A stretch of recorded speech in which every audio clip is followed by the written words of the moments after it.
Good morning, good afternoon, good evening to everyone, and thank you all for joining this 11th AAAH Webinar Series addressing healthcare workers' challenges in response to COVID-19. The AAAH actually stands for the Asia Pacific Action Alliance on Human Resources for Health. I am Manoj Jhalani, Director of Department of UHC and the Health Systems Development at the WHO Regional Office for the Southeast Asia. On behalf of the organizers, it's my pleasure to welcome you all from around the globe today. First of all, I'd like to start by sharing a brief background on how this webinar series came about, as this is the very first session of the webinar series. This webinar series is organized by AAAH. As I said, this is the Asia Pacific Action Alliance on Human Resources for Health. This alliance was originally launched in 2005 by 10 founding member countries in response to international recognition of the need for global and regional action to strengthen country capacity for human resource for health planning and management. From 2005 to the present, membership has indeed increased to 18 countries now. There are 9 from the Southeast Asia region, which includes Bangladesh, Bhutan, India, Indonesia, Maldives, Myanmar, Nepal, Sri Lanka, and Thailand, and 9 from the Western Pacific region, Cambodia, China, Fiji, Lao PDR, Mongolia, Papua New Guinea, Philippines, Samoa, and Vietnam. Prior to COVID-19 pandemic, the 11th AAAH conference was planned to be organized in Myanmar on the theme Accelerate Progress Towards Achievement of 2020 and Actions for 2030 Milestones for Global Strategy on HRH. It was planned in August, but in response to this pandemic, it has been decided to reorganize it now as a series of webinars on addressing healthcare workers' challenges in response to COVID-19, sharing experiences and drawing countries' lessons. This was done to ensure both the safety of all attendees and also to have opportunity to share their experiences on this most topical issue and learn from each other across countries and agencies. This webinar series is supported by IHPP, International Health Policy Program Thailand, PMAC, Prince Mayadol Award Conference Secretariat, 3 regional offices of the World Health Organization, AMRO, CRO, and WIPRO, ADB, USAID, and JICA, Japan International Cooperation Agency. As you may have had a chance to see the website of AAAH, we shall have 6 webinars in the coming 3 months from August till October, covering 3 thematic areas around HRH. The first one, mobilizing surge capacity of healthcare workers in response to COVID-19 pandemic. The second on occupational risk protection of healthcare workers. And third on pre-service and in-service training in the context of COVID-19. Now, globally, the COVID-19 pandemic has put health systems and health workers in all countries under severe stress, and our regions are no exceptions. Particularly, health workers are at the forefront of COVID-19 response. They not only play a critical role in delivering COVID-19 related care, but also in preventing the transmission of the virus and delivering essential health services. Most countries in our regions were already seized with the challenge of staff shortages, education quality, unequal distribution, and mismatches between the skills and health needs, even before COVID-19. The rapid increases in the workload due to pandemic has further exacerbated these shortages.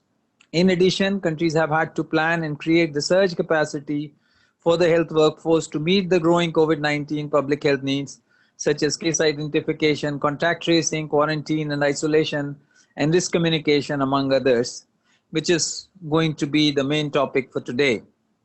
They also have to simultaneously maintain delivery of essential health services.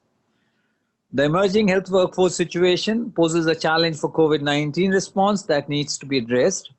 Countries have been implementing policy actions and initiatives to address the health workforce needs. In this context, the webinar presents an opportunity to share those emerging practices on health workforce policy, planning, management, and training in our regions. Through this webinar, we aim the following. The first, recognize the current public health workforce challenges for COVID-19 response and efforts undertaken to address them. Second, share good practices and lessons learned on improving public health workforce surge capacity to respond to COVID pandemic. And third, identify policy options and actions needed to strengthen the public health workforce to create a resilient health system and to respond to COVID-19. We all know COVID-19 is a new and a fast-moving disease with several unknowns. This makes real-time exchange of experience and learnings across countries especially important. The pandemic has also greatly raised the profile of our health workers. They are being celebrated and they are also under intense pressure to deliver services, often at risk to themselves. I'd like to reiterate that the year 2020 is the International Year of the Nurse and Midwife. We are also marking the World Patient Safety Day on 17 September with the theme, Health Worker Safety, a Priority for Patient Safety. We must seize the momentum. It provides an opportunity to advocate for more and more appropriately skilled, protected, and deployed health workers to fill the gap still faced in many countries, not only in the short run, but also in the longer term. This is the goal that we need to pursue, which itself is a means to advancing universal health coverage and creating resilient health systems that are ready and able to cope up with any future emergencies. I look forward to the diverse experiences, innovations, lessons learned, and the subsequent deep dive question and answer session. With that, I would like to now hand over to Wanda from USAID, who will be kindly moderating the session today. Thank you all once again. Thank you so much, Manoj, for starting us off by setting the scene for this webinar. Hi, everyone. My name is Wanda Jaskowitz. I am with Chemonics International, where I serve as the Global Project Director for USAID's flagship Global Human Resources for Health program, which is called HRH 2030. It's really my great pleasure to join you here today as a moderator of this first webinar in this exciting AAAH series. So the process we'll follow today is that first, we'll hear from three panelists who will share their respective countries' experience in mobilizing surge capacity of health workers in response to the COVID-19 pandemic. Then we'll have a commentary reacting to their three presentations, and then we will have ample time for questions and answers from the audience, from the listeners. So please feel free to type in your questions or comments or share your own experiences in the box that is shown as Q&A. It should be somewhere at the bottom of the video. So please, at any time during the presentation, you don't need to wait until we start Q&A in order to print your questions out. So now we'll begin with our three panelists. So first we'll have Dr. Asad Hafiz. He is the Vice Chancellor of the Health Services Academy University in Islamabad, Pakistan. He will be followed by Dr. Rajan Khobragade, who is the Principal Secretary of the Department of Health of Kerala State in India. And then our third presenter will be Professor Y.Y. Teo, who is the Dean of the Soswi Hawk School of Public Health at the National University of Singapore. So Dr. Asad, you are up first. You may begin your presentation. Thank you. Thank you, Wanda. Good afternoon, good evening, and good morning. It's both a pleasure and honor for me to be on this webinar. And I'll be briefly talking to you about the situation in Pakistan and the challenges we have faced, and briefly about the response. Pakistan is one of those countries which already is suffering from a number of human resource for health issues, including shortages and quality. And in the wake of COVID-19, there were multiple challenges, whereas in the forefront of this whole battle, the army of medical doctors, nurses, paramedics had to be there with a great stress, both physically and emotionally. We already had a reduced number, and there was a number of issues which I will be briefly talking. But this also gave us an opportunity to find ways to ensure that the quality and numbers are met whenever a challenge is there. Pakistan did pretty well as with compared to other regional countries. And as we stand today, the projections were of the new cases were around 500,000 cases on 14th of August. But we are hovering around 290,000 cases, cumulative cases. And we have seen the peak about a month ago.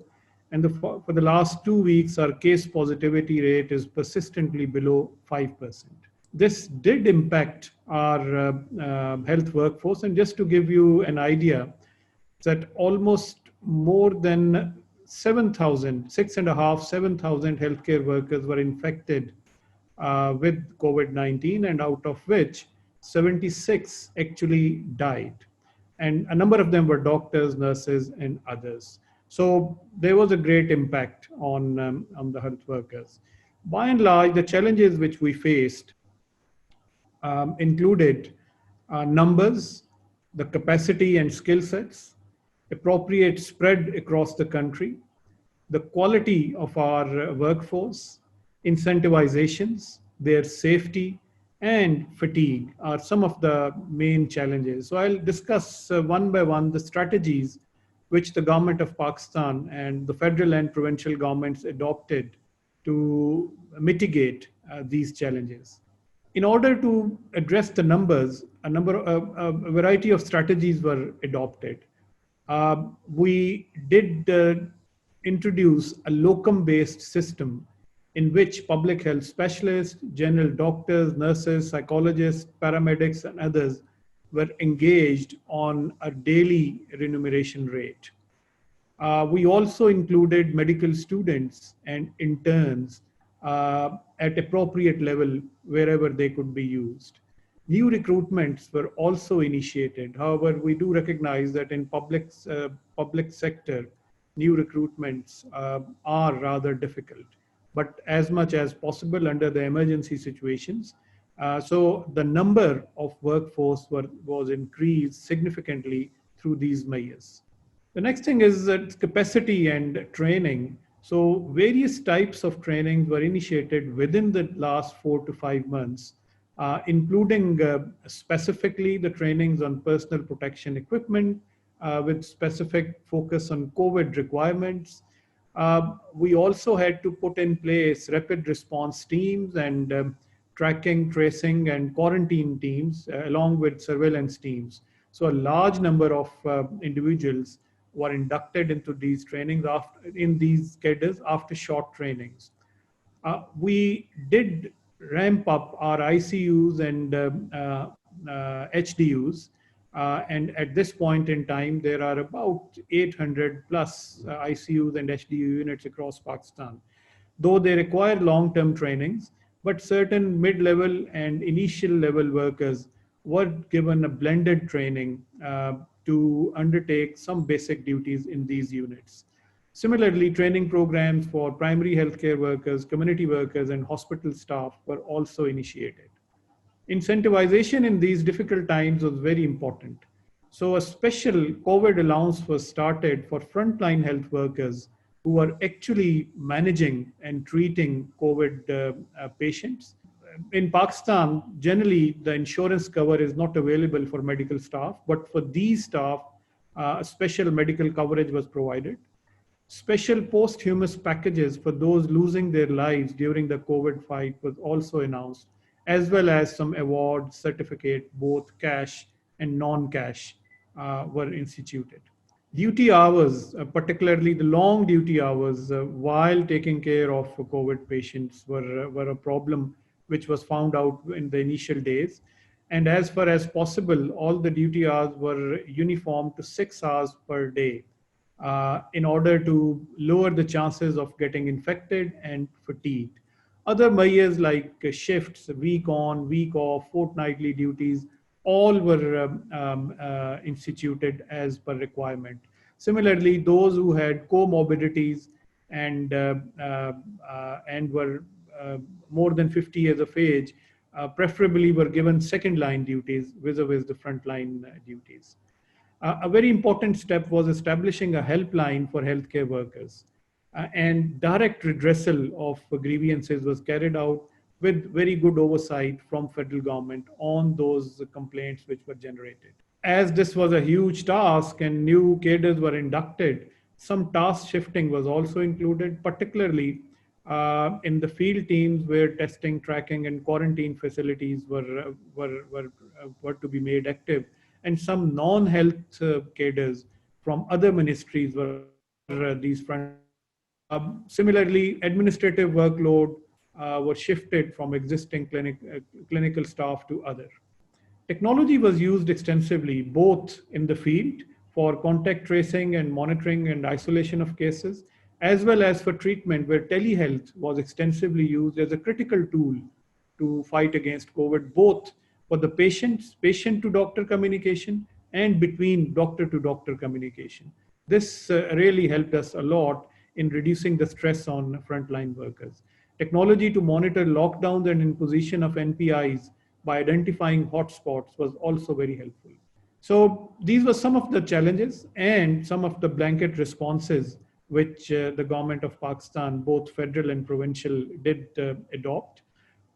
We do find that COVID pandemic turned out to be a major challenge for health systems and health workforce for Pakistan. A number of issues were encountered ranging from shortages to capacity and morale among the health workers. It was found that targeted and focused approach was adopted by the government to address healthcare worker issues and implemented at local level, but supported and monitored by the central government. So this is key, that solutions have to be implemented at local level, but supported from the central level.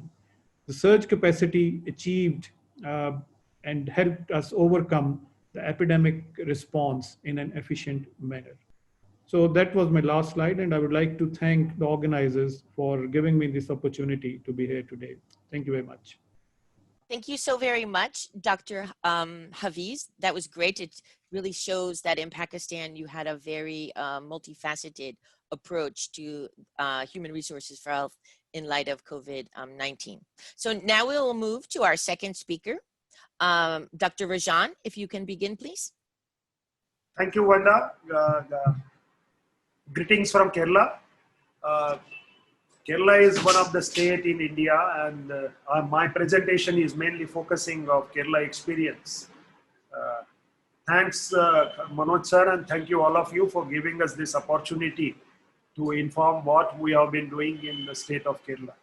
As soon as the World Health Organization has announced on 18th of January that there is a medical emergency in the Kerala, the whole Kerala Health Department and also Kerala government set into the motion what all activities we need to take.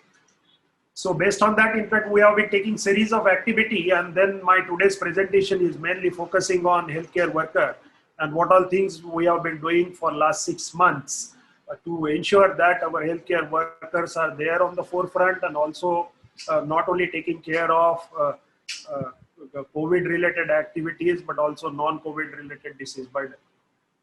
Just to give you idea to all the panelists and also the other participants into this seminar, that Kerala at present, in fact, as per the data as on yesterday late evening, that we are having this total active cases at 12,737.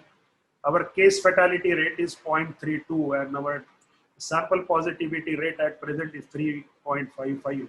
So what we have been doing is, in fact, we have built our total response on two main front. One is that whether there is a possibility or whether there can be an intense intervention to ensure that the infection which is getting passed on from one person to other person, that can be reduced to a great extent. So right from the first Wuhan case, which was identified in our country on 29th January night, so declared on 30th of January, from that day onwards, in fact, we have taken these whole measures at the field level and also building the response at the institutional level, that if the patients are coming, then in what way we will be going forward. So we have planned right in the month of February first week that if we will have the more number of cases, then what should be our methodology.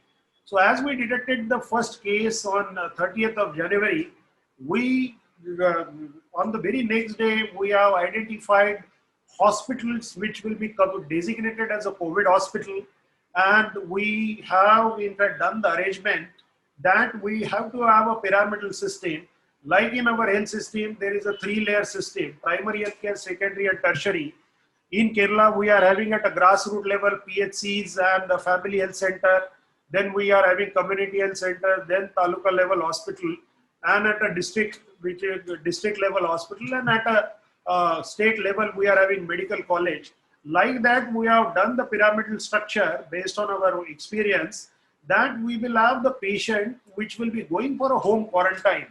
We never propagated that any patient will straight away come to the hospital, and therefore, in fact, we have developed this pyramidal structure where at the bottom of the pyramid, we have educated all masses, families, everybody, that the best way to ensure the protection is a home quarantine method. And then we have, from the curative point of view, we have built in the structures of COVID care centers. So there, in fact, we have done the layer. The first layer is related to home isolation, and then COVID first line treatment center, and then COVID hospital. So we have developed a protocol for anybody that if there is a risk of acquiring infection and if there is a travel history and all, so we, since this first case identified, in fact, mid-January onwards, we have declared that all the returnees from these affected countries, whichever countries have been declared by WHO, all these returnees will keep coming, and then we have ensured the surveillance and the quarantine. So this is the structure which we built. So simultaneously, we were thinking that if we are creating a parallel structure, we have to have a very efficient human resource. So for that human resource, in fact, right in the month of February onwards, we have ensured that we have to have a capacity building. We have to have this identification of all the human resource which is available within the system as a complementary system and outside the system. So the broad indicators are density of modern medicine doctors per 10,000 population is 3.2, which is perhaps, I think, need to be refined, because this is as per the NSSO data 2011. Density of nurses and midwives per 10,000 population is 18.5, which is one of the main strength of our workforce. And we are having healthcare workers per 10,000 population to the tune of 31.6. So we are having a systematic approach, in fact, in our primary healthcare side, which takes care of two aspects: public health and the clinical the services. There we are having a medical officer, one medical officer for 25,000 population, then multi-purpose health worker, 2 per 5,000 population, community health worker, ASHA worker, we call them, 1 per 1,000 population, and we have created a voluntary workforce, women self-help groups right at the grassroots. And on a clinical side, we are having staff nurse, pharmacist, and lab technician. Now, this paraphernalia is right there at the grassroots, at the village level also. Then secondary care government facility is approximately 1 per 500,000 population, and tertiary care government facility with all the super specialties 1 per 2 million population. But this is very nicely supported with the huge involvement of private sector in the state of Kerala. And in fact, out of our total care which is provided, now it is to the tune of 50% to 55% is to the private sector, and the government setup is also, providing the further care. So we have got a tremendous push with the democratic decentralization process, and our local self-government are very strong, who have been providing a good support for all the initiatives in the planning and also execution. So we have taken one of the reform is right at the grassroots level. We have to have a primary health care provisioning of all the services, and this is just a snapshot of our family health center, which are fully functional. So what we have been doing is that the healthcare worker force, which is there, in fact, our Honorable Health Minister, Madam K.K. Shailaja, and also our Honorable Chief Minister, Mr. Pinarayi Vijayan. In fact, he is directly talking to the foot soldier. In fact, we have conducted series of meetings with them, and we have also done one very innovative approach that the film heroes and heroines, in fact, we have requested. So all the population, in fact, they always like entertainment, so they are their heroes. But these heroes were telling all our healthcare workers that you are now real heroes, and because of you, all the population or all of us are safe. So it is working very well, and we are in fact, we are motivating our healthcare worker to get focused. We have also built in policies regarding food accommodation and addressing psychosocial stress, adequate rest, insurance coverage to all of them, free treatment and stigma reduction. And these initiatives have definitely helped us to continuously motivate our healthcare worker. So this has to be also, parallelly supported by ensuring that there is absolutely no, risk. So we have done extensive capacity building. We have also ensured that all of them are completely trained regarding PPE and the way they need to function. We have created a sanitized corridor within the COVID hospitals to minimize the exposure, and we have kept all the other facilities at their disposal. And therefore, so far, only 630 healthcare workers in government and private setup, they were detected as a positive. All of them came out, healthy, and there is absolutely zero fatality in this regard. So what we have done is, in fact, we know that if epidemic progresses, we have already done the projection, and based on that, in fact, at this point of time, some of the other workforce which is there, which is very handy to us, especially in the state of Kerala, like we are having Ayush, this is Ayurveda, Unani, Siddha, and Homeo, that is the Indian system of medicine. So we are having a very good the health support system. So what we have decided, the dentist, the other nurses and the midwives, Ayush, they are all our complementary workforce, which we need to engage them for non-clinical other activity, management activity in the pyramidal structure, what I have already showed you. And then we have taken another innovative approach of having a COVID brigade. Now we have done a branding of COVID brigade, and we are encouraging all the volunteer workforce to come and join, and including the medical students and also any kind of specialty or other groups, they are joining this. And our Honorable CM will give them a certificate, and we are also giving them a risk allowance. So this way, in fact, not only within the system, but outside the system, we are generating the response for continuous fight against COVID. Now, private sector is an integral part of the Kerala health system. So we are engaging with private sector. All private sectors are on our insurance platform. Out of that, those who have come forward for giving COVID treatment, we are engaging with them. And in order to also very properly manage our non-COVID disease burden, we are utilizing the private sector in a big way in testing, in lab service management, sample taking, then COVID treatment, and also we are engaging with them for various other activities such as capacity building and managing our telemedicine units or mobile medical units. So we are having a HR mobilization and management structure. We are having a dedicated structure for capacity building. We are having another dedicated way, online portals for volunteer mobilization and deployment. And we are having another dedicated structure at the state level and all the 14 district level regarding HR and welfare. So what we do overarchingly, in fact, continuously, these structures engage with the particular stakeholders and the segments, and we continue our COVID fight by maintaining their enthusiasm and identifying what are the critical gaps or the supports which are required at the grassroots level. That is all with respect to the healthcare worker, which I would like to present. Thank you very much. Thank you so very much, Dr. Rajan. I must say I found it quite interesting hearing about your COVID brigade and particularly the very exciting motivational strategies that you've put in place for healthcare workers. So next I would like to move to hearing from Professor YY, and he will talk to us about the situation in Singapore. Professor? Thank you very much, Wanda.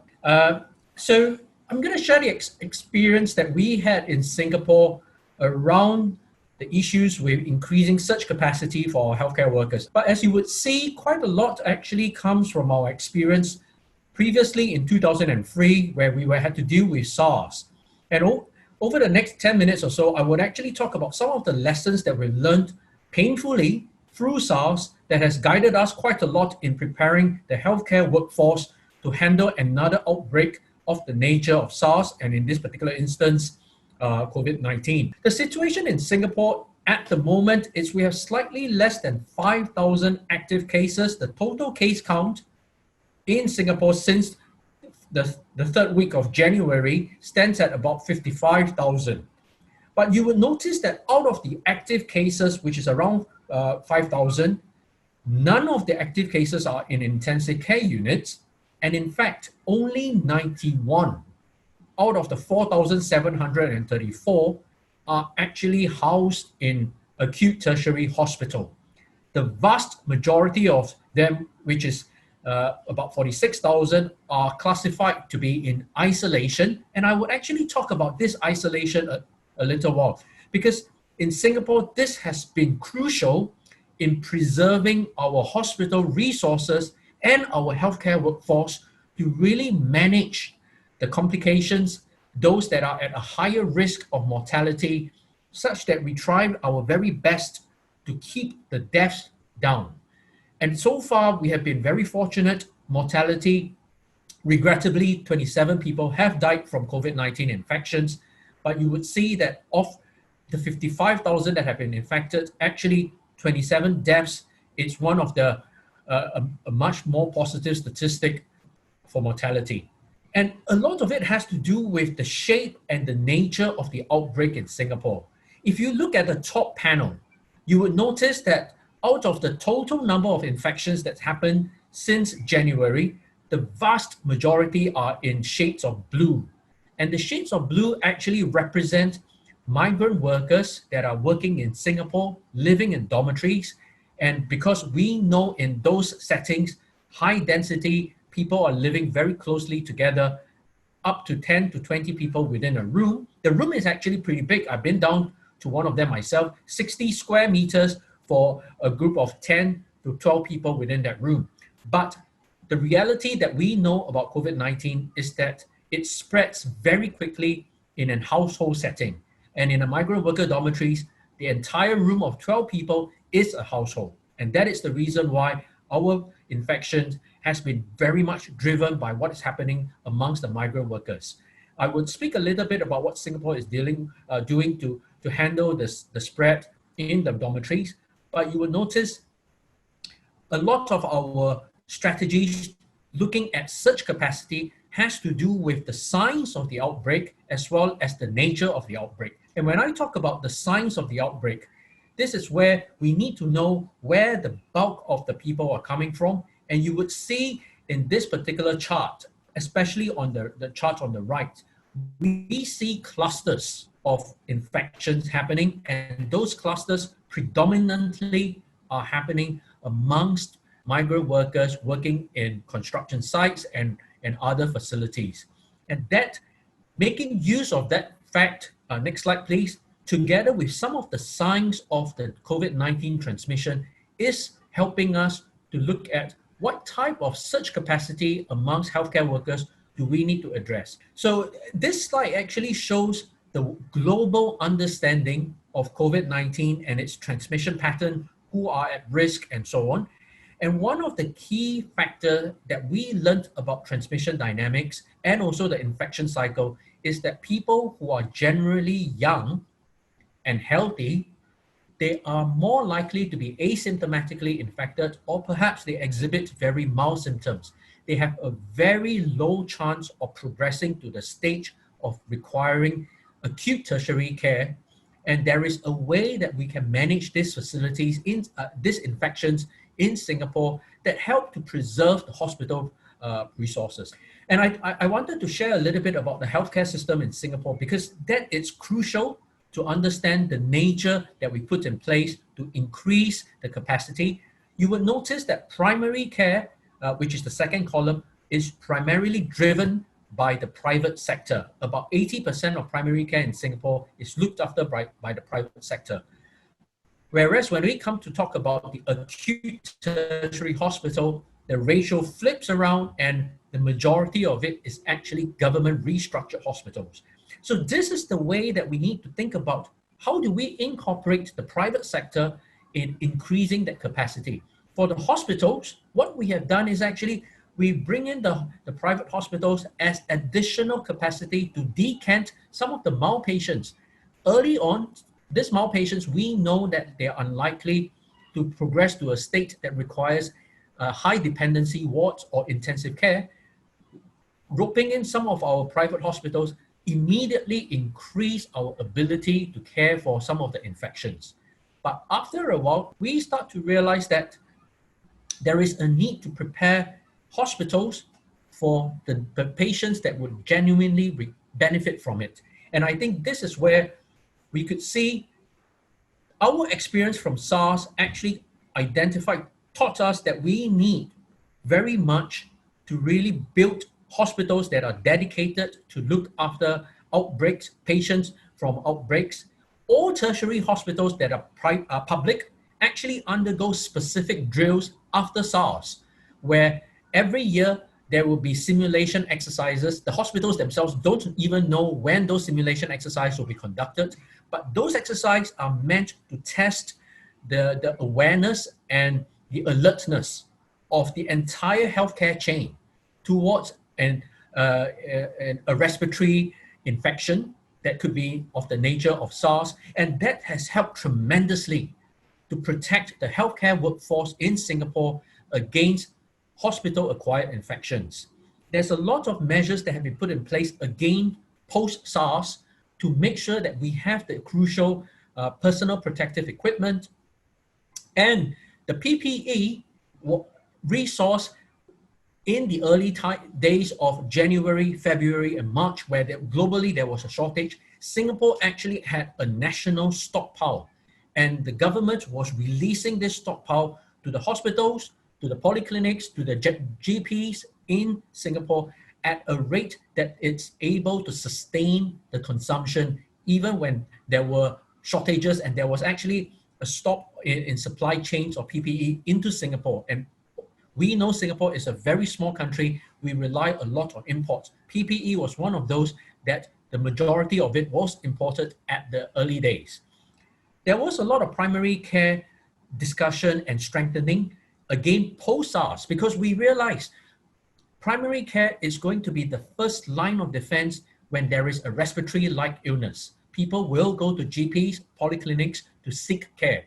And this is where the partnership with the primary care sector, the private primary care sector, became absolutely crucial in allowing our healthcare capacity to cope with an increase in consultation arising from whether it is COVID infection or whether it could be H1N1 or any influenza outbreak. What this takes the form of a nationalized public health program involving primary care sector, the private primary care sector, where immediately all payments are standardized. There is no differential rate. Standardized payment that is going to be subsidized by the government. There is a standardized medical leave certificate issuance as well. Because during the crucial days of COVID-19 in the early parts of the year, we managed the way that private GPs will give out medical certificates as well. And we stipulated that people will be given 5-day medical certificate. So this immediately removes the attention from the acute tertiary care hospitals, because that took the pressure off the emergency department. And I talk about relying on the latest evidence. We know that the vast majority of people who are infected actually will have mild symptoms or even pretty much asymptomatic. And that is where we reserve the hospital resources for those that are older, that are in the high risk age group, as well as those with comorbidities and other chronic conditions, including obese patients. The rest are actually cared for in what we call community isolation facilities. And these are field hospitals converted from exhibition halls, and they are looked after by a healthcare workforce that were aided by oximeters. This is where it's the same experience that we hear from our colleague from Pakistan, the use of technology to make sure that we are able to provide the surveillance of these mildly infected patients, such that at any point where there's an oxygen distress, we can very rapidly escalate these people from the community isolation facility back to the acute tertiary hospital. And I think the death rate actually speaks for itself, whether such an approach has worked well. And thankfully, at least at this point, it seems to have worked well for Singapore. And I talk a bit about the migrant workers.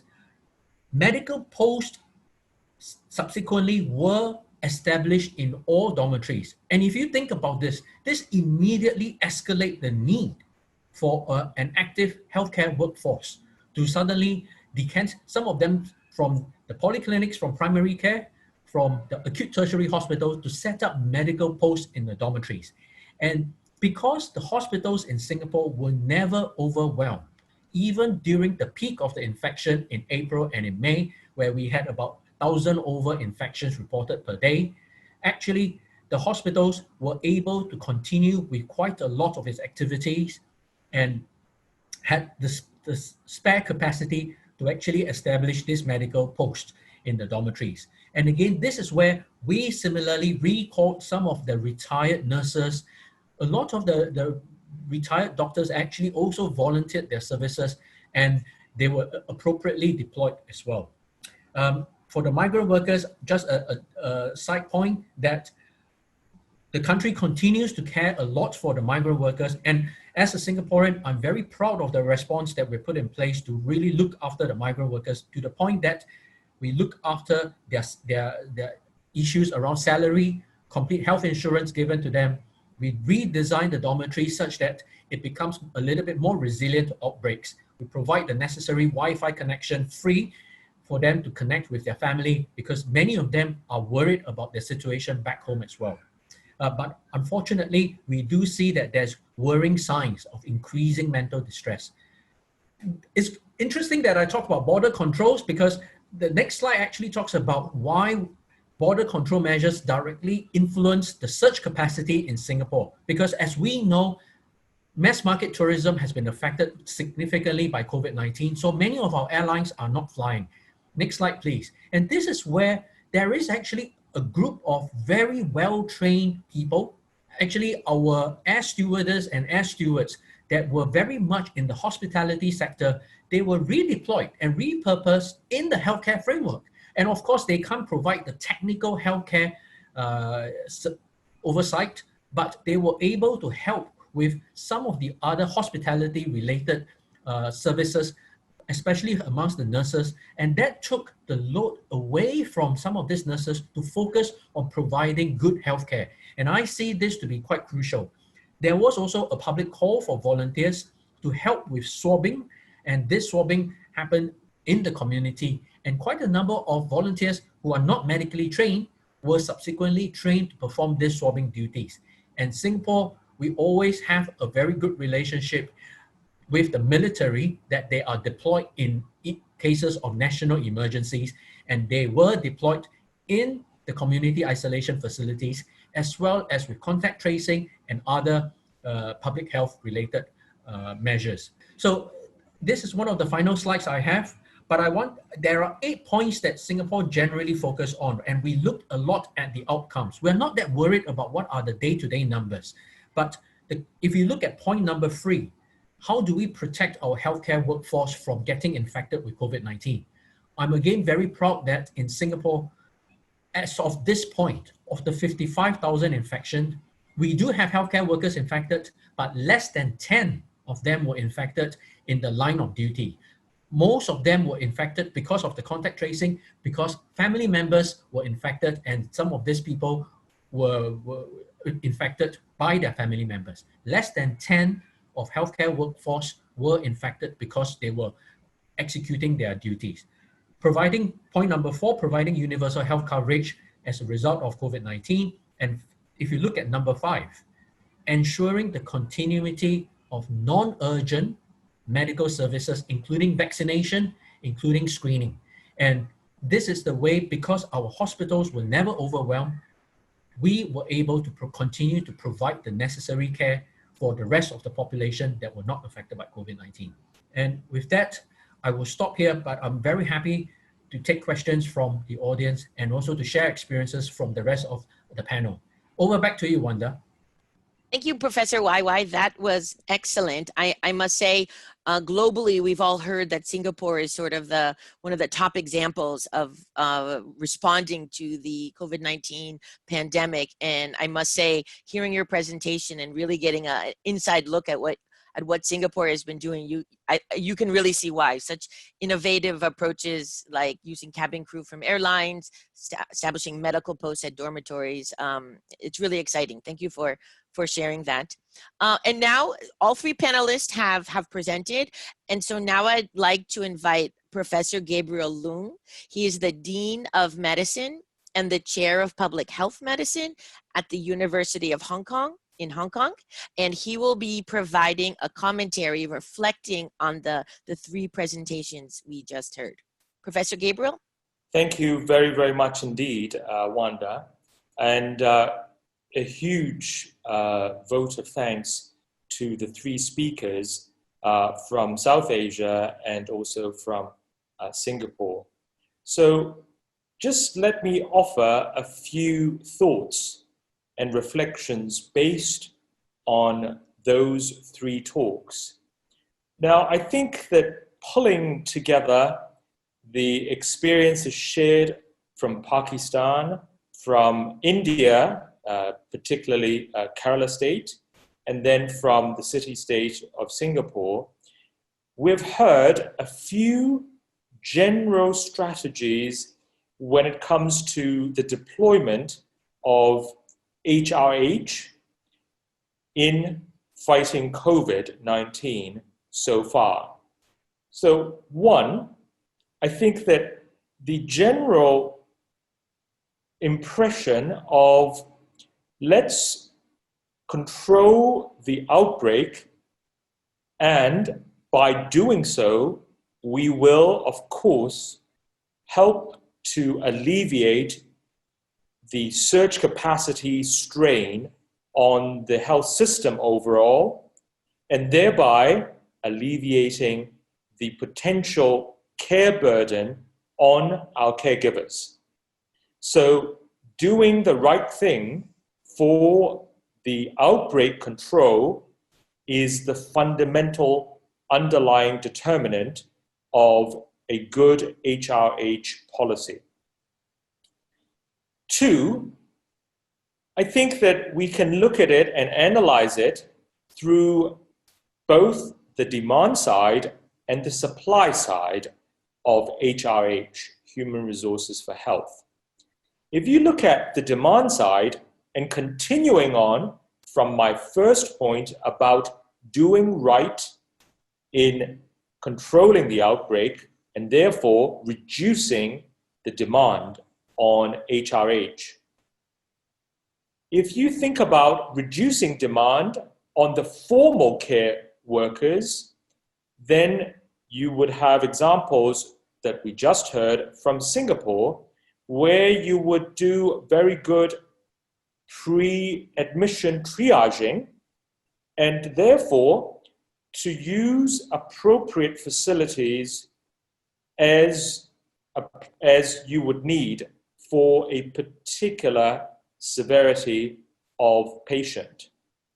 And that's why we have seen these gymnasia turned field hospitals, which in the UK they're called Nightingale hospitals, or in mainland China, they are called Fangchang hospitals. Now, we've seen this deployed actually all the way back to 1918, 1919 during the first H1 pandemic, the so-called Spanish flu. And we see a revival 100 years later for COVID-19, even though we've got all the technological improvements and the socioeconomic development of the last century, which goes on to show that despite perhaps technological solutions and appropriate triaging and possible backup escalation of care has been and will continue to be key in future outbreaks to come. And then further demand side strategies would also include some sort of self-care component. I don't know the arrangements outside of Hong Kong, but I can tell you that in our version of these field hospitals, in fact, taking vital signs and even the distribution of medications, these were all and are all based on self-service by these otherwise well individuals. They're really mostly in there for close medical surveillance and isolation. They're actually not sick. So if you do a lot of self-service, which you are seeing in Hong Kong and you saw in mainland China and possibly in Singapore and elsewhere, then you reduce that demand load on your care workers, and therefore you do not need to have the staffing ratios that you would find in a regular acute care hospital in these field facilities. A third way of reducing demand is really to think about what kind of particular competencies you would need to look after different types of patients. And therefore, those patients that you actually isolate in step-down facilities will probably not require an ICU specialist.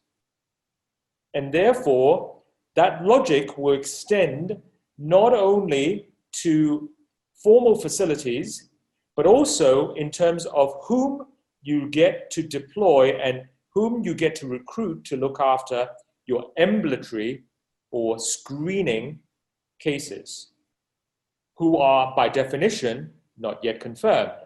And so substitution of care or substitution of different roles of health and healthcare, or social care for that matter, I think has also been a particular theme from those three presentations. We see, of course, in Kerala that there is a very, very stark, almost by 2 orders of magnitude difference in terms of the nursing manpower compared to the rest of the country. And therefore, these all have to be contextualized. Now, finally, on the demand side, let me just say that, of course, digital innovations are very much in use for the current ongoing COVID-19 outbreak, and they have really helped a lot in making sure that tasks that we would normally need to do by hand or in person could be substituted by not only lower level workers where appropriate, but actually AI, robotics, or digital solutions otherwise, all the way from direct care of patients to contact tracing. Now, on the supply side, which is my point number 3, if you look at the supply side, then you can sort of think about, hey, how do I motivate my workers? How do I pull in workers whom I do not have a direct employer-employee relationship with? So you saw the example in Singapore about drawing in the private sector through a series of incentive schemes, but also moral persuasion. You see very similar examples in both Pakistan and in Kerala, where you have hazard pay, particularly when you have got 76 dead healthcare workers from the example of Pakistan, and those posthumous compensatory packages are very important, not only for the deceased families, but also as a sign of compassion to show those healthcare workers that the state, the authorities, is actually fully behind them as they are asked to then go and staff these posts. Another thing is, how do you actually try to use, again, innovative solutions, perhaps calling on non-healthcare workers to join in some of the work to help alleviate the load of these healthcare workers who could then be redeployed to be on the front line. And sometimes those front lines are not necessarily in the COVID wards looking after COVID patients, but actually to backfill the posts that the COVID workers were originally in. So for example, in Hong Kong, we actually now have police officers actually helping to do contact tracing because the public health authorities have been completely overwhelmed with contact tracing work and burden as you have more and more cases, as you have peaks in your successive waves of these outbreaks. We're seeing the same things happening now in the Southern Hemisphere, the ongoing Melbourne cresting of their recrudescence, as well as after 100 days of no local transmission, you see recrudescence now in New Zealand, where Auckland is now under complete lockdown again.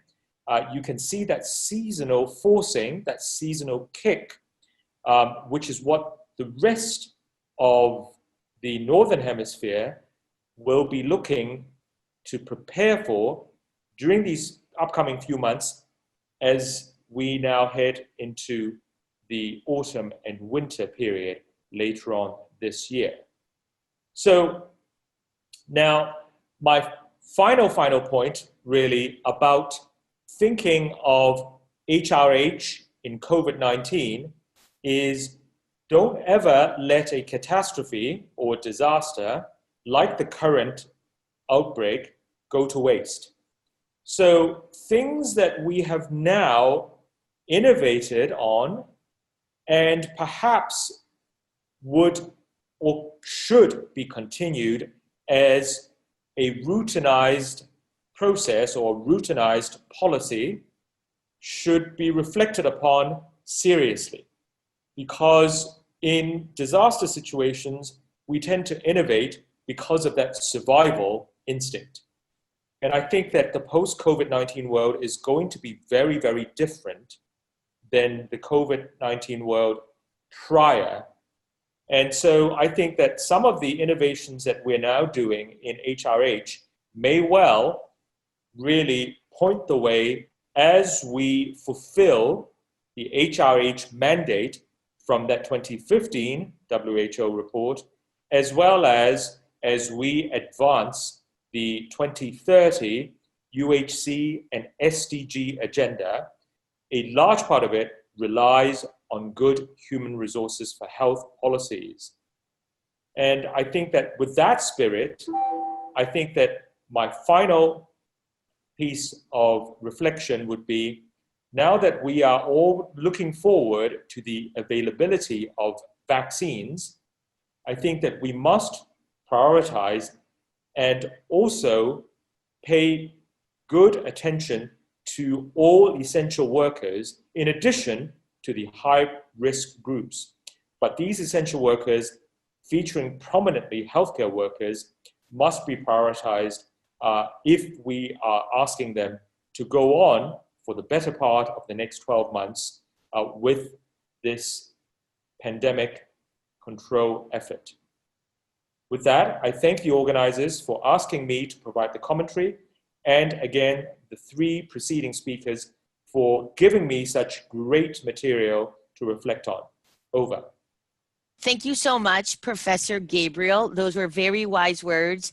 And I think we will all do well to remember that though people keep talking about when will we go back to quote unquote normal, I agree with you that some things have become very innovative and are working very well. Let us not backtrack on those. So now we would like to go to the question and answer part of the webinar. So I'd like to remind all the audience that if you can write your question in the Q&A box at the bottom of your video, and you'll all note if you go in there that Dr. Rajan has been very busy during this time trying to answer as many as he could from the perspective of his work in Kerala State. So I'd like all the presenters to be available. Maybe you can turn on your video so that when a question applies to you, we can see you speaking and we'll be able to hear you. So I'll start. This is a broad question. I'd like to ask it of everyone. And Dr. Rajan, since you already tried to tackle it in the typing box, I'd like you to begin first with it. So as one participant noted, that oftentimes when we have crisis or just in general, human resource management is the needs you have. How do you address policy issues to allow those things to happen? And how do you mobilize those financial and non-financial resources to be able to implement the strategies that our panelists have described? So our audience would like to know, what are the changes that you were able to do, or your country, your state was able to do to change policy and to mobilize resources in order to provide some of the incentives you've all described? So Dr. Rajan, if you would go first, and then I'll ask the others to continue. First and foremost is taking the decision. So what we have done is there is a steering committee headed by our Honorable Chief Minister, Shri Pinarayi Vijayan, and the Honorable Health Minister and Revenue Minister. Now they take on a daily basis meeting with all the Chief Secretary and the Senior Secretaries, including Principal Secretary, myself.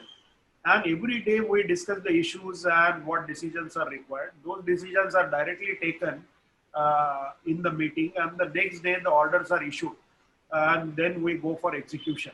So the usual process which undergoes for any policy related decision, in fact that takes a longer time.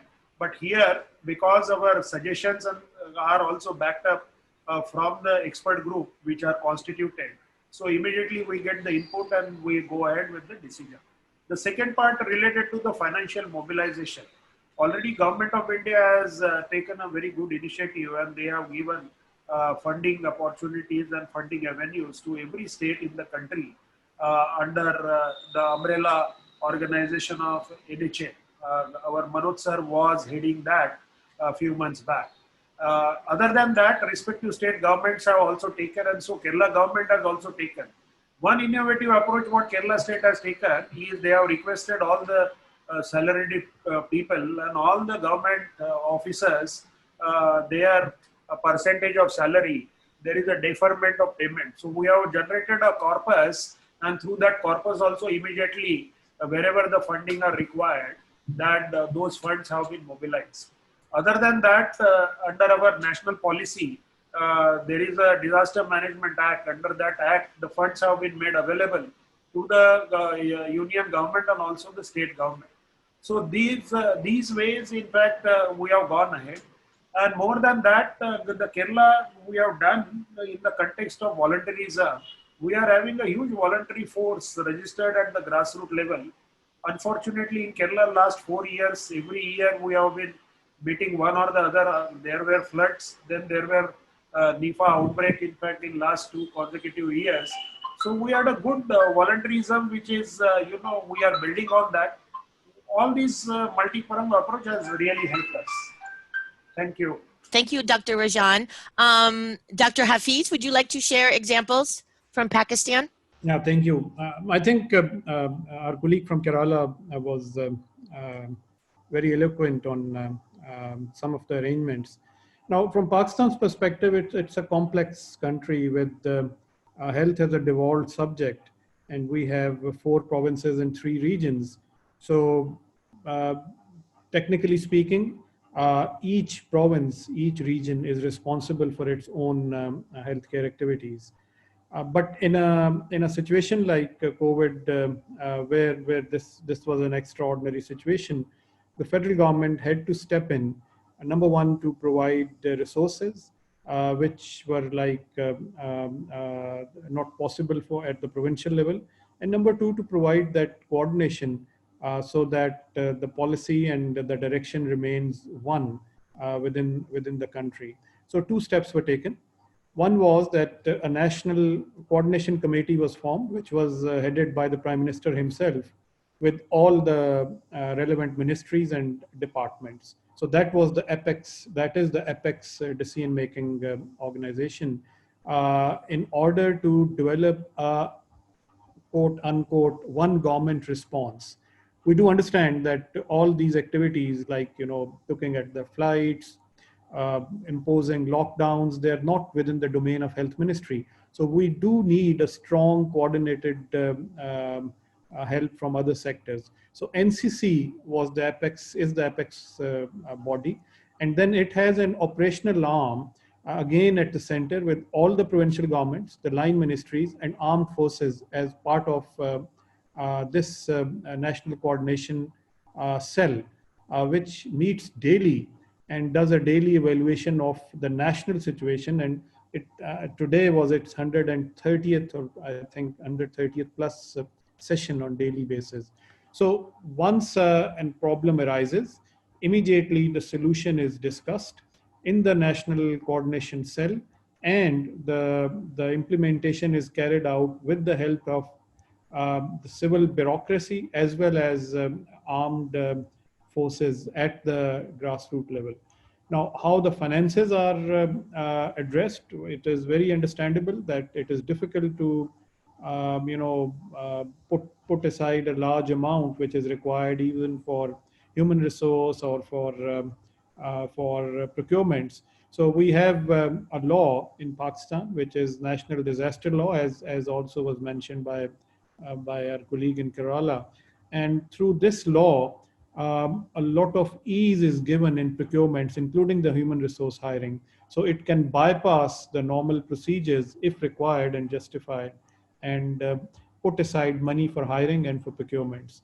So these were the 2 methods which were used for financial arrangement and governance arrangement on a fast track basis. Thank you. Wonderful, thank you. And how about you, Professor YY? Can you share some examples from Singapore, how you were able to overcome? Thanks, Wanda. So I think there are 2 aspects here, because one is the preparations before a crisis struck. And the preparations actually extend to exactly what you've talked about, the financial preparations, the non-financial resources as well. And I think this is where within Singapore, we have been very fortunate. Some may criticize the political system in Singapore, but having a one political party for over a period of 55 years actually allowed the country, the government, to put in place the investment in public health, which may not win votes in an election cycle, but because if you have a pretty stable government, that allows the people, the politicians in charge to actually put in place long-term plans.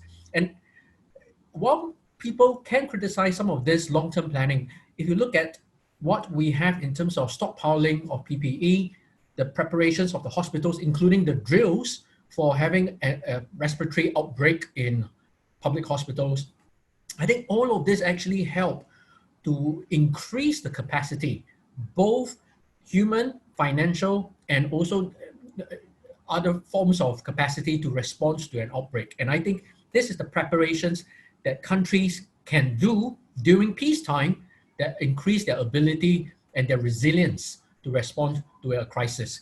Secondly, I think it's also what you do during a crisis, the contingency plans that you put in place during a crisis. And as early as prior to the first case in Singapore, that happened on the 23rd of January. Actually, before the 23rd of January, Singapore already announced a cross-sectorial task force that included the ministers from health, from labor, from trade, from education, from environment, because perhaps they had the foresight to see the likely implication of an outbreak in Singapore. And again, some of this foresight would have been learned painfully during the SARS outbreak, where we saw tremendous impact on the economy, tremendous impact on education as well, not just the health impact. And early on, when there is a whole of government approach, including in the way that is communicated to the healthcare workers, to the public, and all this do come together. Also, there's the bit about the cultural aspect as well, because there's one question that I can also bring in to address. The question is whether some of the volunteers that I talk about were actually paid. And interestingly, perhaps it is the Asian society culture that many of the volunteers came forward without the expectation of any payment at all. They were given meal boxes because they were working very long hours, but many of them actually see it as a form of public service. And that is I think the differentiator in the way that Asia is able to respond to some of this crisis. So even when we start to talk about the human resource, how do we mobilize them? Quite a fair number of them were mobilized without expecting any additional remuneration. The military, of course, were mobilized very early on to coordinate responses, to prepare the public, to prepare the public spaces as well, to manage people flow, to reduce, impose social distancing. This actually all helped because there is a central coordination that really cuts across the bureaucracies that one may face in some government responses. They see it more as a health crisis, so it's the health minister's job to manage it. Over here, we do see it as a national crisis. And even the way it is communicated to the public, we see it as a national crisis. And that really changes the mindset of perhaps the civil servants and members of the public in the way that we respond, and even the way that we are happy to release resources to address this issue. Back to you, Wanda. Thank you, YY. And actually, you answered the second question that I was going to ask. It's a really nice segue. A lot of people are asking about volunteers and the incentives they were provided. I think you gave some examples of incentives or volunteer aspects. So now I'd like to ask some of the others, what in your country were you doing for volunteers? Were they remunerated? Did they receive some kinds of incentive? Dr. Rajan, maybe you can answer that and give your example. The volunteers who are joining the COVID brigade, they have been offered some incentives. And most importantly, in fact, the whole voluntary movement is sustainable when out of voluntarism they are joining. So our Honorable Chief Minister is going to honor them. And every district will be giving at a ceremonial function the certificate and all. And that's the way I think we have to pass on this message to our younger generation, because this generation, we used to read pandemic only in our Park and Park and these books, but now each and every common man is also experiencing pandemic, and we as a global citizen have a role to play. So one way is good, in fact, financial incentives, but at the same time, this whole giving that whole principle in their thinking, that we have to play a role and then you are playing a role, that is building the whole momentum in state of Kerala. And we are also giving the financial incentives on the top of that, because some remuneration which we have declared, and there is that document is public, available in public domain, where we will be providing contract emolument as per the level of their working. In fact, and the risk allowance is higher to our attendant and other staff, nursing staff, than at a higher level. So that's the way we have built in a structure for incentivizing healthcare workers and the voluntary movement. Great, thank you so much. And how about you, Dr. Hafiz? What is happening in Pakistan for volunteers? Well, in principle, this is only non-cash incentives are being offered to volunteers.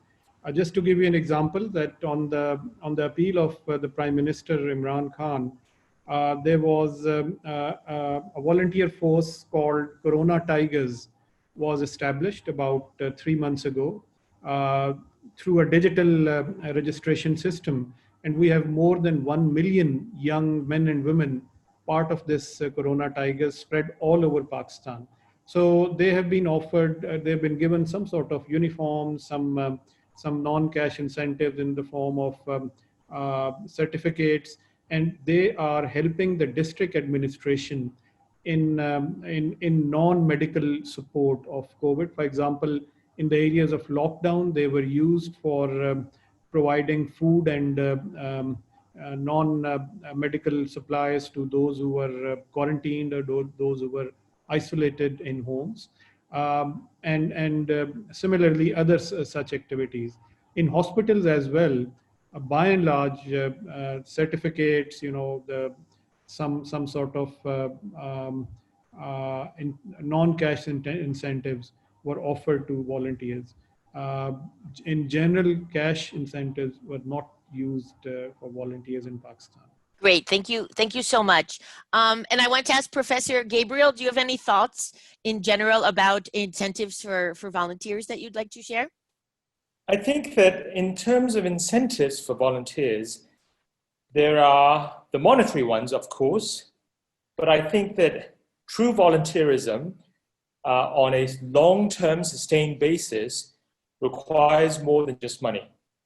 As I said, with vaccines coming up on the horizon, I think that if you are asking volunteers, especially to go on the front lines, coming in contact with potential patients who are infected with COVID-19 or their close contacts who may be potential cases themselves, you need to include these volunteers in your priority groups.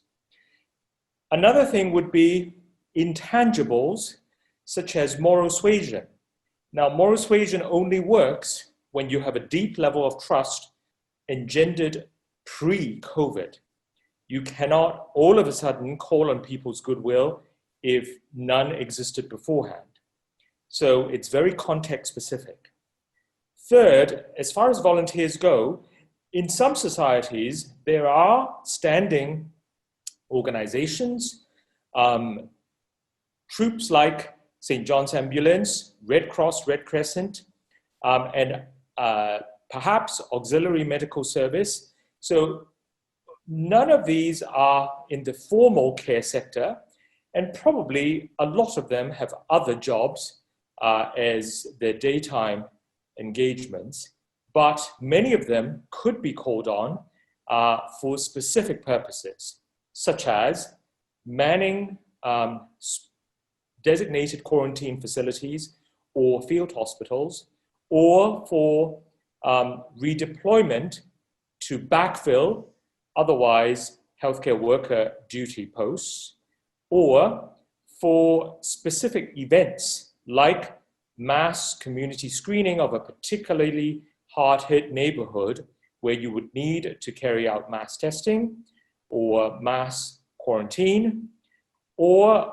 perhaps in the evacuation of select, say, old folks' homes, which are infected or have the potential of super spreading events. So I think that all these, you could call on non-routine and non-regular healthcare workers to do so. But again, the whole thing about volunteers is you need to have these already embedded in your societal fabric in peacetime. You can't really pull out of thin air during the exigencies of a pandemic on these volunteering forces. Over. Thank you, Professor. That's a wonderfully excellent point. Another of the areas that is coming up in the question box that people are interested in hearing about is mental health issues in the health workforce. So I think I'd like to pose for you all kind of a two-sided question. One, what is happening in your countries to respond or be prepared for and addressing any mental health issues that health workers may be facing in terms of depression or anxiety, or the horrible stresses they're undergoing as they're on the front lines of the responding to the pandemic. And then the other side is what resources are available if a health worker should become infected and then experiencing mental health issues because of the infection, what is available. So I'd like to start with you, Professor YY. Can you share some examples?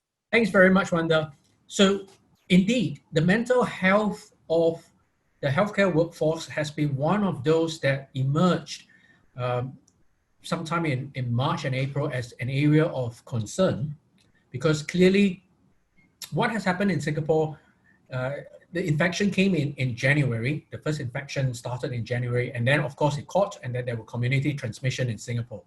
So the healthcare workforce were on high alert since January.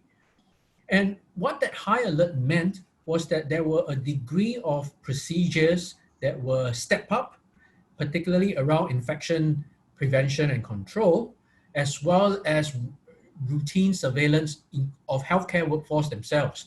There were a lot of additional protocols to minimize public traffic through the hospitals. All of this will incur a degree of stress on the healthcare workforce. On top of that, we actually asked the healthcare workforce not to go on their personal leave during that time, because that is a way to increase that capacity of people that may be on leave. So there were some plans that will have to be cancelled, but of course, all of this were compensated completely.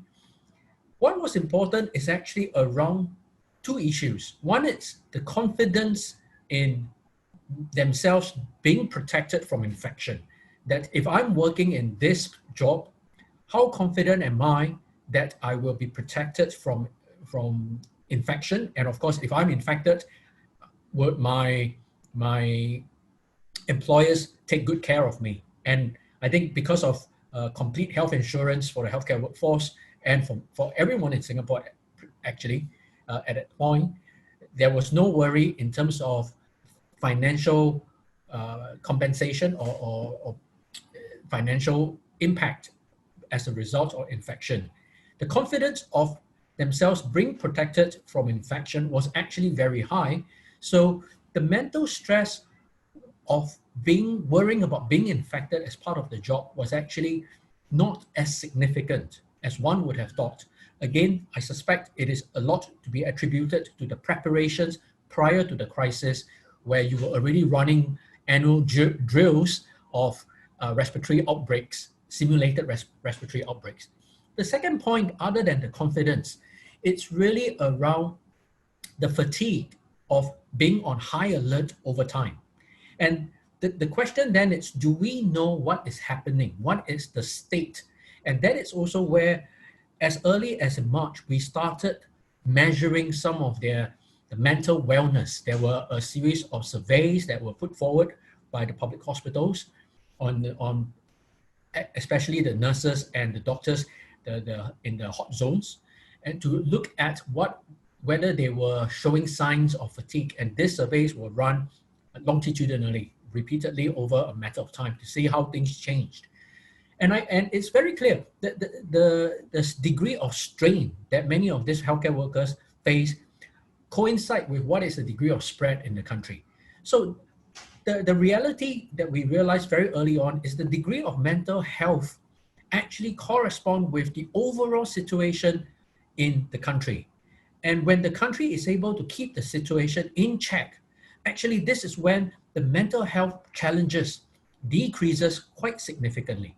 So I think that's one point. The second is also there is very active recognition of the contribution by the government, by the public, of the sacrifices that have been made.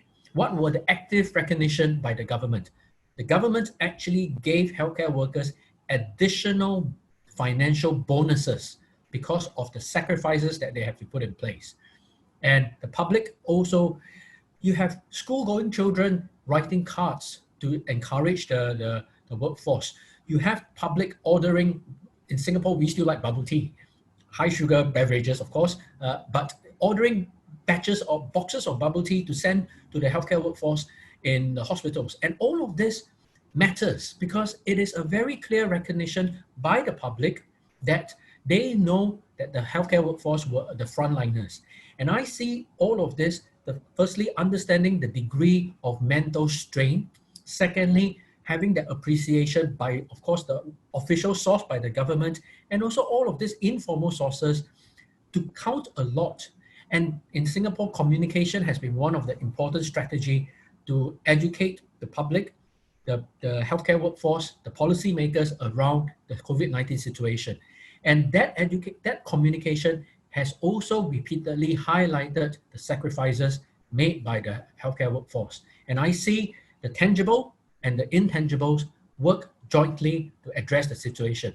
But really, nothing matters more to the healthcare workforce than having a country manage its spread of COVID-19 well in the country, such that they don't feel that much at strain subsequently. Over back to you, Wanda. Thank you, YY. That was an excellent answer, and you're absolutely right. All of what you said, it matters to health workers. Now I'd like to go to Dr. Hafiz. How about in Pakistan? How are you dealing with mental health issues in healthcare workers? Thank you. I'll build on what Professor YY has just mentioned, that the necessity, and I agree to all the comments he has made. Two specific areas which we are working in Pakistan. One is prevention, and the other is management and treatment. So for prevention of prevention of mental stress of frontline health workers, there are specific virtual training programs which have been rolled out. From the central universities to provinces to districts, so a cascade of training programs, and more than about 10 to 15,000 individuals who are actually treating and managing the patients. These preventive methodologies and in a structured manner have been transmitted and trained. On the second aspect, if somebody gets, it needs help, what to do. So there is a toll-free helpline number, which is manned 24 hours a day for healthcare providers. Specifically those, it is open for all, but specifically those who are dealing with COVID. And a number of hundreds of calls every day are received on various aspects. It could include issues like administrative arrangements, somebody is complaining that I did not get my salary or my incentives, but then there is a subgroup of those who feel stressed and fatigued. They seek help from this helpline, and then they are referred to specific experts who are already enrolled or who are being utilized by the government. There are certain institutions who have been given this responsibility, and then they are connected to them, and so their management is carried out through them. So very briefly, these are the two sides which are being covered. Thank you. Wonderful, thank you. And Dr. Rajan, what would you say? We have a specific program of district mental health program, and it is implemented in a very systematic way in the state. So we have publicized toll-free number in all the districts, and if anybody under stress, including healthcare worker or even general population or people under quarantine, they do call these helplines. Then other than that, our state level officers who are implementing this program, they take online sessions, de-stressing sessions for healthcare workers, and that helps a lot. Other than that, in fact, every institutional head, we have given the training that in what way they need to conduct de-stressing session. So in the morning, in fact, they plan the activities for the day, and in the evening, we have said that as per their own groups, they all together should discuss something other than COVID and de-stress from the situation, and also do some kind of exercises, etc., which should help them. So these approaches really helped us, so much so that even if we are getting some calls during late the night and all, our counselors, they are engaging with the community and also healthcare worker and doing this exercise. So to provide counselors, what we have done, in fact, many of the health experts are attending this workshop, that our National AIDS Control Program is one of the very successful program in the country for last 20 years we are implementing. So we have developed this cadre of counselors. So what we have done is not only under district mental health program, the counselors which are there, but we have also taken these counselors under various other health programs. Then other social justice department, they are also having counselors for doing counseling. Our education department, they are also having counselors. So what we have done is, their counseling subject perhaps may be different, but they are having a base knowledge. So therefore we have taken this whole workforce because numbers what we will be needing will be very huge. So we have done some kind of a synergy and created that counselor force, human resource with us, so that we can deal with these issues. And our IT platform, in fact, is dealing with it, which is quite successful. Thank you, Wanda. Great, thank you. And finally, Professor Gabriel, I'd love to know your thoughts on mental health and the healthcare workforce, if you don't mind. Mental health is absolutely key to any outbreak management. And I think that it's extremely, extremely neglected as we have gone through the past 7 months of COVID-19. If you look around the world, very, very few health systems have developed specific programs to look after the mental health of not only their own healthcare workers who are on the front lines, but perhaps even more importantly, the mental health consequences and the emotional health consequences of prolonged lockdowns to varying degrees, absolutely turning their lives and livelihoods upside down with no apparent, or at least no definite end in sight. If you actually look at the few bits of data available from health systems around the world, you will see almost unprecedented cliff-like drops of people's emotional and mental well-being. We have all heard and observed anecdotal reports of what I call sentinel events, reflective of poor mental health, all the way from major depressive episodes to suicides. And that's why I think it is so important for health systems to really take a serious look as we head on into the next phase of COVID-19. That is, as we are now going through the winter kick in the Southern Hemisphere, to then transition back to the Northern Hemisphere as those of us in the North go through our autumn and winter. And then invariably, you are going to see a lot of emotions play into the to vaccinate or not vaccinate period. For those who may be so lucky as to be able to procure and distribute vaccines, you will come up with extraordinarily challenging forces of the so-called anti-vaccine movement.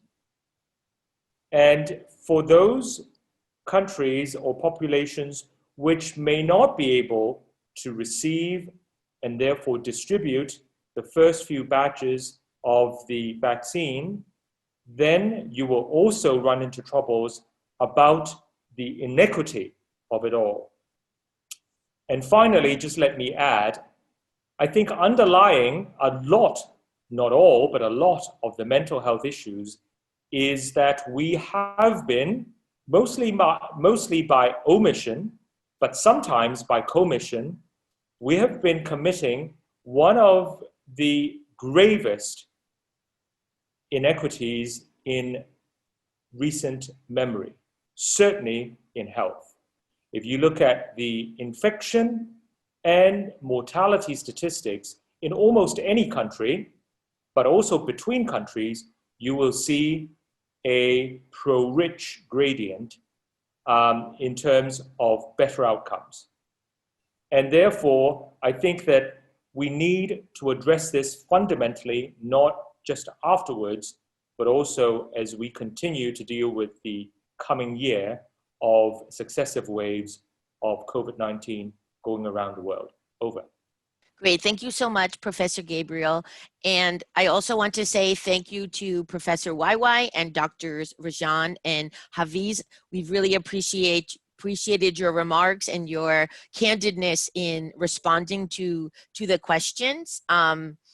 And I think we've gotten through a lot of them via the different examples that everyone was providing. So I would like to close the question and answer and the moderating session. And I would like to thank you very much for having me here today. And now I would like to pass to Dr. Patrick Osewe, who is the Chief of the Health Sector Group at the Asian Development Bank. So he may provide us his closing remarks. Thank you all.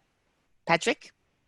Thank you very much, Wanda, and thank you very much, all the presenters. For us at ADB, the countries present here, Pakistan is in Central West, Kerala is in South Asia, and Singapore is in Southeast Asia. So basically it's three of the 5 regions of ADB. So as a development bank that covers 48 developing member countries, we are supporting, spending almost $20 billion supporting countries to respond to COVID. Before COVID struck, we spent almost 1 year discussing how we can support and stimulate and grow the human resources for health. Because we looked in the last 60 years, the development in the region, looking at the 50s, the 60s, the 70s, up to last year. What are transformed in the health sector in the region, the great achievements in terms of addressing infectious diseases, the emerging challenge of non-communicable diseases, and also the very rapid urbanization of almost 120,000 people every day going to the cities, creating a lot of stress and potential for big pandemics. So we always talked about the next big pandemic, how can we support the region, what do we need to put in place, and so on. So then we projected to see in the next 30 years between now and 2050, what will the health sector look like? What kind of skills do we need? And so on. And that's still an ongoing conversation that we are going to set up a series of working groups to begin to define. If we project forward, now we looking back and then projecting forward, based on the lessons learned to date and looking forward, what will the health sector look like? And this pandemic has actually highlighted the messages that we got from a variety of people as we discussed with them. For example, the issue of surveillance, case investigation, and contact tracing.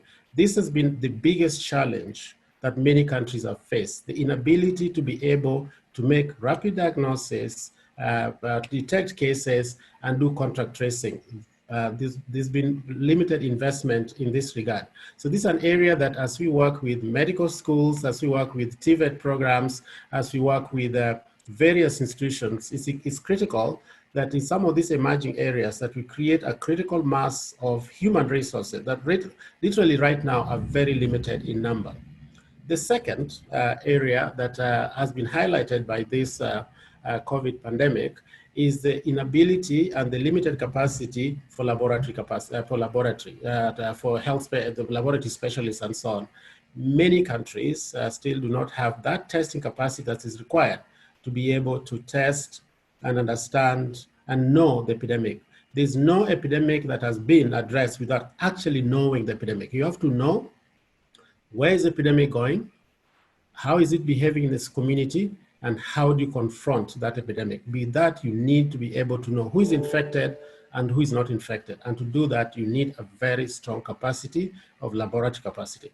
This is an issue that requires significant investment as we go forward so that countries are prepared. 3, the issue of risk communication, and Professor YY talked about it very eloquently in terms of how does a society communicate with each other, and how does the state or the policymakers communicate with the population.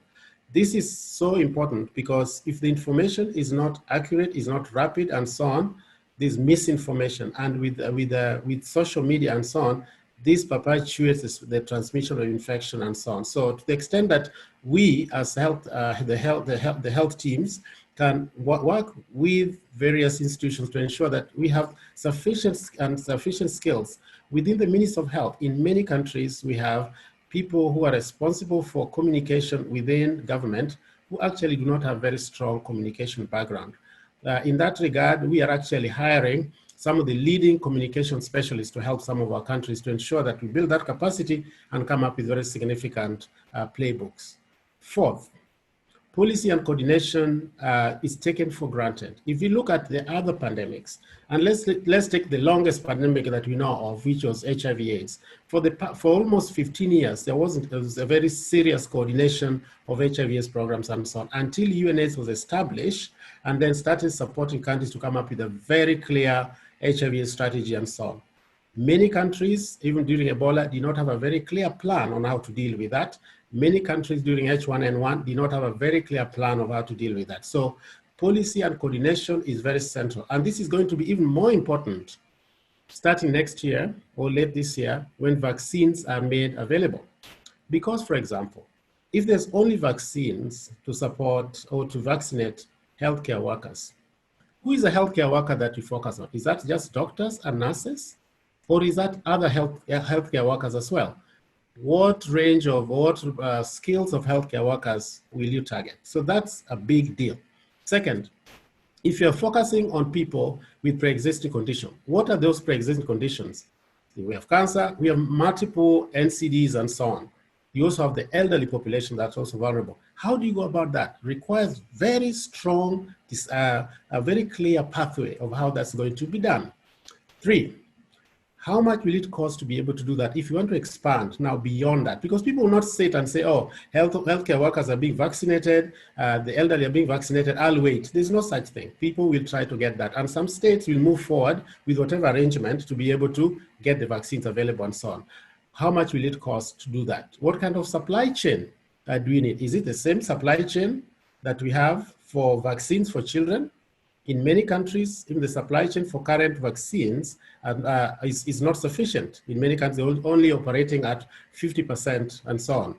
The coverage is only 50%, so a lot of stress in the current system.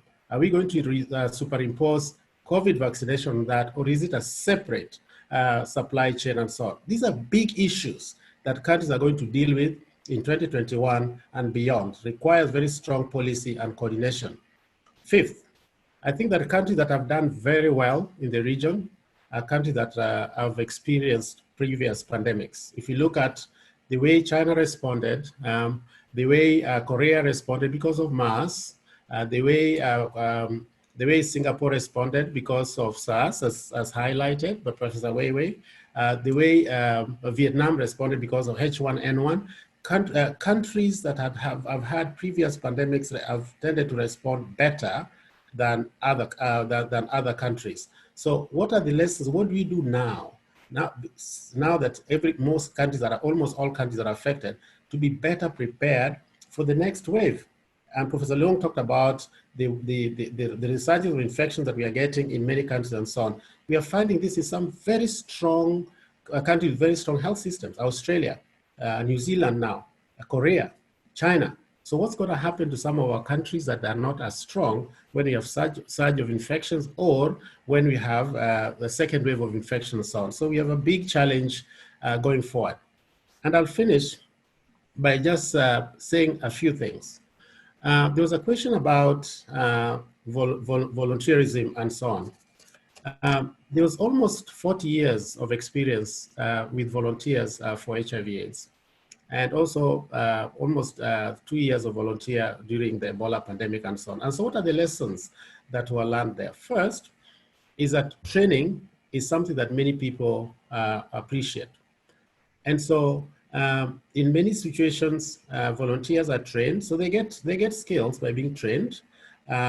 They are recognized as community leaders because they're playing a very central role, and a lot of the presenters talked about recognition of health workers and so on. So volunteers are also recognized in many settings in that regard. They get allowances if they have to go away from home for a variety of things, and we'll need a lot of volunteers for vaccines, because in terms of ensuring who is vaccinated, follow up to find out if there's any adverse outcomes, because this will be the vaccine that has not undergone significant stage 4, meaning once that stage 3, which is the final stage, and the vaccine is approved, and now you're giving the vaccine, you need to understand how it's behaving in the community and so on. You need thousands of volunteers to do that. So these volunteers will have to be given some allowance, not necessarily a lot of money, because they cherish what they're doing. And then they are also recognized as community leaders and so on. In some countries, like in South Africa, in Ethiopia, and some South American countries, actually over time, they were absorbed into the health system and given some limited salary to be able to continue their work and so on. So we as a development bank, this is something that we are working with countries. We are very much focused on ensuring that the human resources for health is sufficient, and also that primary health care is the fulcrum of all of the entry into the health system, because we cannot build enough hospitals. You cannot have enough doctors working at the hospital. You need patients and population to go to the lowest level, be it an NCD, whereby they just want screening for blood pressure or for diabetes, or be it you want to detect the first case of a COVID or any outbreak that happens at that level. So we look forward to working with the countries, and thank you very much. All the presenters, excellent presentation, excellent questions, and thank you very much.